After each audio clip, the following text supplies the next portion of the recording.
Hello, so welcome to your second lesson on roots of polynomials. So here's your starter. If you can pause it now, do the questions and then I'll reveal the answer in a second. So pause it now and do the questions.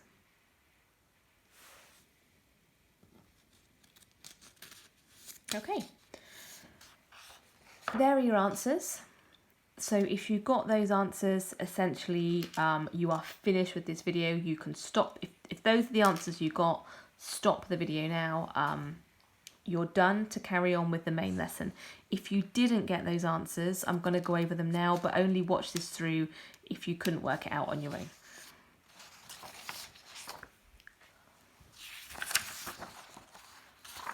So, the roots of the cubic, x cubed plus 5x squared plus 17x plus 13 equals 0 are alpha, beta and gamma. Find the values of all of these different things. So the identities that we know for a cubic are that alpha plus beta plus gamma is minus b over a. Alpha beta plus beta gamma plus gamma alpha is c over a, and alpha beta gamma is minus d over a. So most of these questions you're going to be able to do just by using these identities. So part A is alpha plus beta plus gamma. It's minus b, so minus 5. So alpha plus beta plus gamma is minus b over a, which in this case is 1. So that's that done. For part B,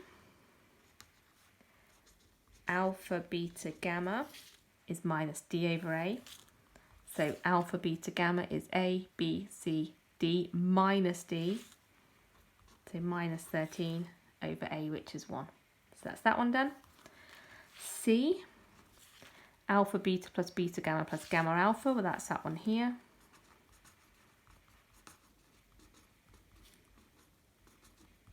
C over a, so a, b, c, 17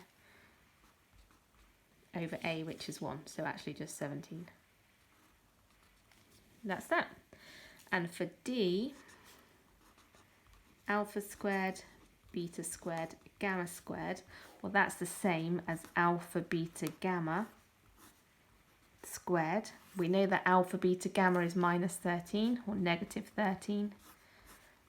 So negative 13 squared is 169. That's where all of those answers come from. Okay, it's just these that you should know. Okay, so those are the ones for a cubic, the ones for a quadratic, and then the second a quartic are a bit different. Roughly the same, but a bit different. So that's question 1.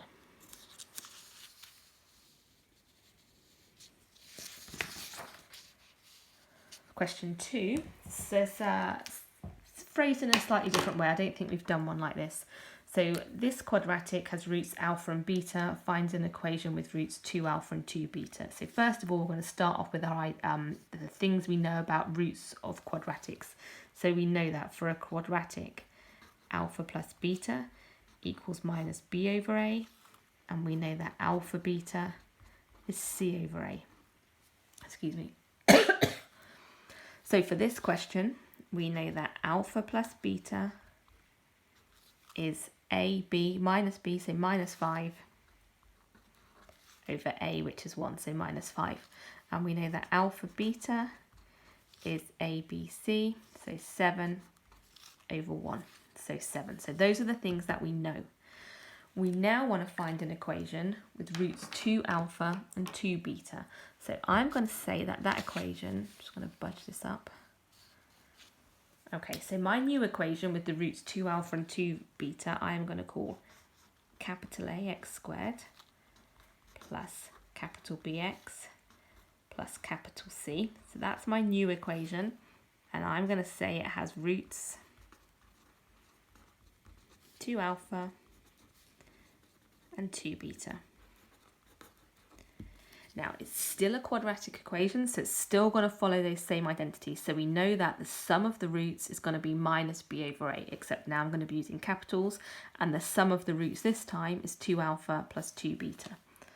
So I know that 2 alpha plus 2 beta is minus b over a. Okay? And I know that the product of the roots, so my roots this time are 2 alpha and 2 beta, so 2 alpha times 2 beta is c over a. Right, so here I've got 2 alpha plus 2 beta. Now I don't know anything about 2 alpha plus 2 beta, but I could factorise that to 2 alpha plus beta. That's a beta. And I know that alpha plus beta is minus 5. So 2 alpha plus 2 beta becomes 2 times minus 5 from this result. You still see that? So minus 10 is minus b over a. So that's the first thing I'm going to use. If I look over here, 2 alpha times 2 beta, well, that would be 4 alpha beta is c over a. I know that alpha beta is 7. So 4 times 7 is c over a. So 28 is c over a. And that's the second result that I can use. Neither of these have a denominator, so I can say that a is 1. If a is 1, that then means b is 10 and c is 28, which gives me equation here, 1x squared plus 10x plus 28 equals 0. So that is an equation with roots 2 alpha, 2 beta, and that's it. Sorry, 2 alpha and 2 beta. So that's where those answers came from in your starter. If you're not sure about any of that, you probably want to review the work from, it was actually 3 weeks ago because we had consolidation week. So I think probably the 1st of June, maybe. The 1st or the 8th of June. Go back and it's called Roots of Polynomials anyway. Go back and review that if you're not sure about this, because you want to be confident with this before we carry on with the next stuff.